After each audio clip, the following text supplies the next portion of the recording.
বাবু দেখ তোর বাবা কত বড় মাছ নিয়ে আসছে। হ্যাঁ দাঁড়া আমি মাছটা রেখে দিয়ে আসছি।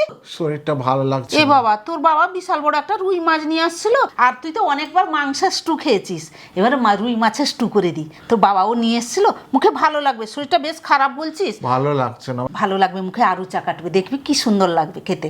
আমি করে দিয়ে এই স্টুটা দেখবেন বাচ্চা থেকে বড়রাও খেতে পারবে, আর যাদের শরীর অসুস্থ হয় তারাও খেলে ভালো লাগবে, আর মুখে খুব মানে আরু চার মতো কাটবে। ঠিক আছে তুই শুয়ে থাক, এখন উঠবি না, এমনি শুয়ে থাক, আমি আসছি।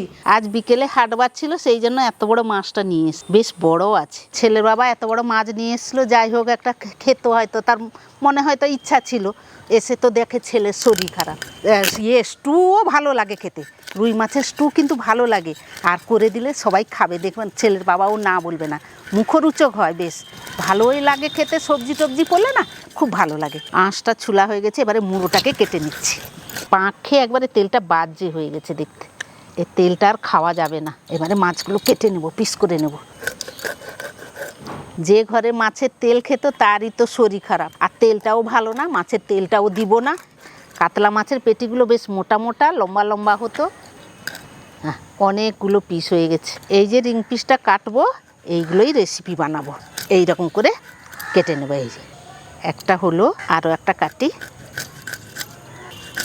এই আর বাকি লেজা।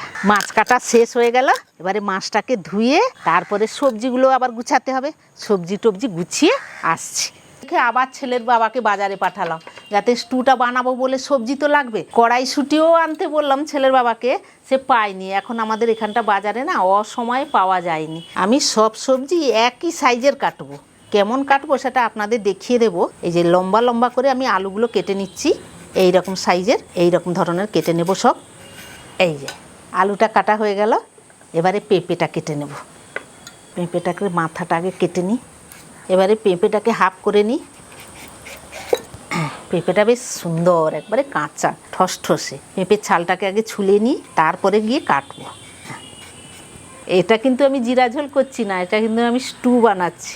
এটা হাফ কেটে নিলাম, তারপরে কি করব, এইরকম একটু মাঝখানে আবার হাফ কেটে নিচ্ছি। আমি পুরো এই মাঝখান থাকতে কেটে নেব, খুঁড়িয়ে নিলে হয়ে যাবে, আঁশগুলো বেরিয়ে যাবে। এই যে দেখুন, এটা চামচ দিয়েও খুঁড়ানো যায়, আমি এটা বঁটি দিয়ে আমি সাইজ করে কেটে নিচ্ছি। এই যে এইরকম করে পেঁপেগুলো কেটে নেব, তারপরে কীরকম কাটা হবে বলে দিচ্ছি।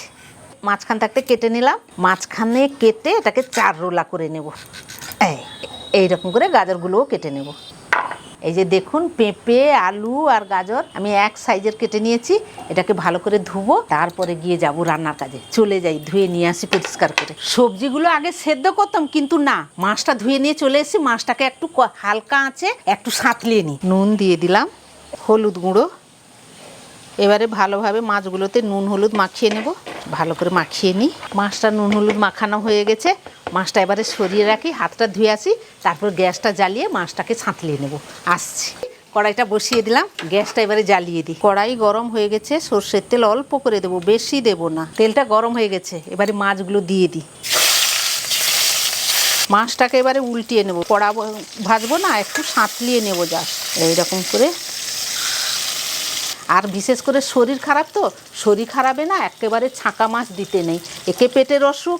আর ছাঁকা মাছ মানেই তেল ঢুকে যায় বেশি, তেল খেলেই তো বেশি খারাপ, সেই জন্য একটু হালকা করে ভেজে নেবেন, স্টুটাও ভালো হবে। মাছটা হালকা ধরনের ভেজে নিয়েছি, এবারে তুলে নিচ্ছি মাছগুলো।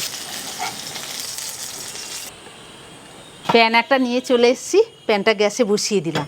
আনাজগুলো সেদ্ধ করতে হবে তো, ঢাকাটা খুলে নিই। প্রথমে পেঁপে দিলাম, তারপরে গাজর দিলাম, তারপরে আলু। এই যে দেখছেন মটরশুঁটি, মটরশুঁটিটা দিয়ে দিলাম। জল দিয়ে দিলাম, 1 চিমটে একটু নুন দিয়ে দিলাম, একটু ভালো করে নাড়াচাড়া করে নিলাম। ঢাকাটা দিয়ে দিলাম 5 মিনিটের মতো। এতে তো কোনো বাটাবাটির ঝামেলা নাই, শিলে তো কোনো ঝামেলা নাই বাটাবাটির, কারণ স্টুতে কোনো বাটা মশলাই পড়ে না। ফিরে আসছি 5 মিনিটের পরে। 5 মিনিট হয়ে গেছে, ঢাকাটা তুলে আনাজগুলো একটু সেদ্ধ হয়েছে নাকি দেখে নিই। হ্যাঁ হয়ে গেছে, হয়ে গেছে বেশ সুন্দরভাবে। যাই আনাজগুলোর জলগুলো গালিয়ে আসি, দিলে গিয়ে রান্নাটা বসাবো। আর একটা অন্য কড়াই নিয়ে চলে এসেছি, গ্যাসে বসিয়ে দিলাম। কড়াই গরম হয়ে গেছে, বাটারটা দিয়ে দিলাম। বাটা দিয়ে দিয়েছি, এবারে ফোড়নের জন্য জিরে নেব, জিরেটা নিয়ে নিই। জিরে ফোড়নটা দিয়ে দিলাম, হালকা একটু নাড়াচাড়া করে নিলাম। এবারে যে সেদ্ধ করে রেখেছিলাম ভেজিটেবলগুলো, সেগুলো দিয়ে দেব।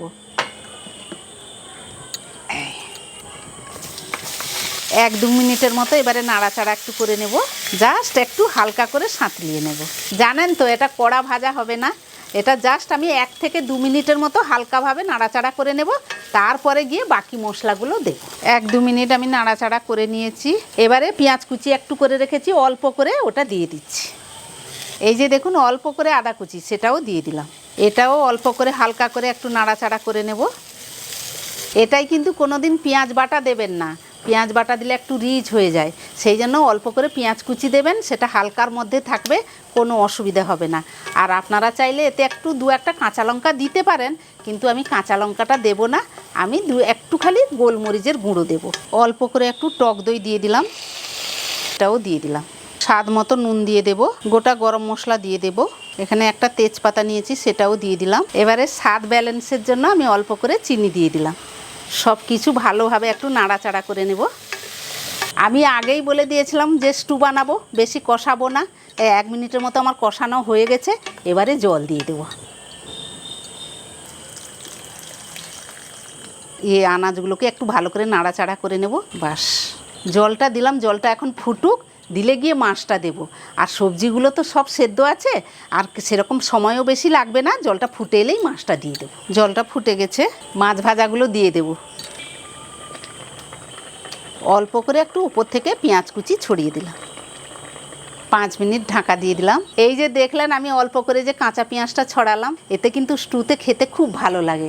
আমি বইতে পড়েছিলাম। আর এই স্টুটা গরম ভাতে, রুটি, পাউরুটি এগুলো খেতে ভালো লাগে, কিন্তু আমার ছেলে, সে তার গরম ভাতে তাকে আমি 2টো খাইয়ে দিব।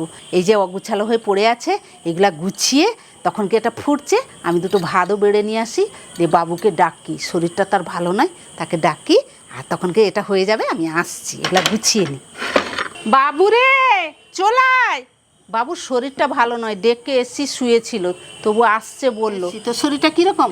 মোটামুটি একটু ভালো আছে। লাগছে তোর জন্য, সেই জন্য আমি স্টু করেছি। কাটবে, আরু চা কাটবে, দেখবি আমি খাইয়ে দেবো, ভালো লাগবে। বাহ, কালারটা ভালো এসছে তো। দাও, নে। এত বড় মাছ খেতে পারবো? আরে আমি খাইয়ে দিব, দেখবি মায়ের হাতে খেলে না সবই মিষ্টি লাগবে। আলুটাও দিলাম, এই পেঁয়াজ কুচিও ভালো লাগবে খেতে, দেখবি। মাছটা একটু এবারে ভাঙলাম। হ্যাঁ নে, এই দেখ মাছটা দেখ, মাছটা সুন্দর সেদ্ধ। তো বাবা খুব ভালো মাছ এনেছে রে, আমি ভেঙে তোকে খাইয়ে দিচ্ছি, দেখবি মুখে খুব ভালো লাগবে। সব কিছু মাখিয়ে একটু ভাত ভাঙো, একটু ভাতটাও ভাঙলাম, তার মধ্যে মাখো সেটা, একটু আলু দিলাম, একটু পেঁপে দাও, গাজর একটু মাখো। গরম বেশ, দাঁড়া, খেতে যা ভালো লাগবে তোর মুখে, দেখ নে, দাও। দেখবি মায়ের হাতে খেলে আবার চাই করে খেয়ে দেখ না, মায়ের হাতে রান্না মা খাইয়ে দিচ্ছে। যত শরীর খারাপ হলেও ছেলে মেয়েদের, যত বয়স হলেও যদি মারা খাইয়ে দেয় না, তাদের হাফ শরীর সুস্থ হয়ে যায়। আর তুমি যে বললে না মুখে একটা আলু চা কাটবে, হ্যাঁ। আলু চাটা কাটছে, ভালো লাগছে মুখে, যে তোমার তরকারিটাকে একটু হলেও এনার্জি লাগছে। এনার্জি লাগবে। মারা যখন যা কিছু মারা যদি একটু মেখে খাইয়ে দেয় না, সেটা অমৃত সমান হয়, সেটা বড় বড় ওষুধকেও ফেল করিয়ে দেবে। কত শান্তি। আর যতই খাবার, সে খাবার আপনারা অপছন্দ করেন না কেন, ধরো এই তরকারিটা আপনারা কোনোদিনও খান না, যদি মা একটু মাখিয়ে দেয়, তাহলে সে তরকারিটাও আপনাদের দেখবে খেতে ভালো লাগবে। মানে যেন একটু যদি শরীর খারাপ হবে বলবে মা তুমি খাইয়ে দাও, আমি নাহলে খাবো না। মানে আলাদাই একটা ফ্লেভার চলে আসে, নিজের হাতে তো লাগে না, শুধুমাত্র মায়েদের। এটা আপনারাও যে মানেন কি না অবশ্যই কমেন্ট করে জানাবেন, যে মায়ের হাতের স্বাদের একটা আলাদাই স্বাদ, মানে সে স্বাদের আমি বলে বোঝাতে পারবো না, বর্ণনাও করা যাবে না, সেটা খেয়েই বুঝতে হবে। আমার দাদা, ভাই, তারা এখনো তার মা খাইয়ে দিলে খাবে। আপনারা হয়তো বলছেন এত বড় হয়ে গেছে মা খাইয়ে দিচ্ছে কেন, না, মা তো মাই থাকে, আর মায়ের হাতের স্বাদ মায়ের হাতের স্বাদই থাকে, ওটা বদলায় না যতই বড় হয়ে যাক। এইরকম স্টু বানিয়ে ভাতের সঙ্গে বা রুটি, যে ছেলে মেয়ে যেটা খেতে ভালোবাসে, ভালো লাগে, আর খাইয়ে দিবেন, তাদের ভালোও লাগবে। আর এটা যে কোনো বাচ্চারা অনায়াসে খেয়ে নেবেন, মানে কোনো তো এতে ঝালই পড়ে না। আজকে কিন্তু এই রেসিপিটা যে কেমন হয়েছে কিন্তু কমেন্ট করে জানাবেন। এটা আমি একটা নতুন অন্যভাবে, এটা আমি একটা রেসিপি অন্য ধরনের করেছি। অবশ্যই ভালো লাগলে অবশ্যই কমেন্টে জানাবেন। আর আপনারাও এরকম বাড়িতে বানান কিনা সেটাও অবশ্যই, অনেকে তো জিরা ঝোল বানান, এরকম একবার বানিয়ে দেখবেন, ভালো লাগবে। আজকের জন্য এইটুকু, আবার ফিরে আসছি অন্য রেসিপি নিয়ে। ততক্ষণ আপনারা ভালো থাকবেন, সুস্থ থাকবেন, আর এই রকম মাছের স্টু বানিয়ে বাড়িতে ছেলে মেয়েদেরও খাওয়াবেন, নিজেও খাবেন, দেখবেন খুব ভালো লাগবে। আর সবাই মিলে খেয়ে বলবেন দা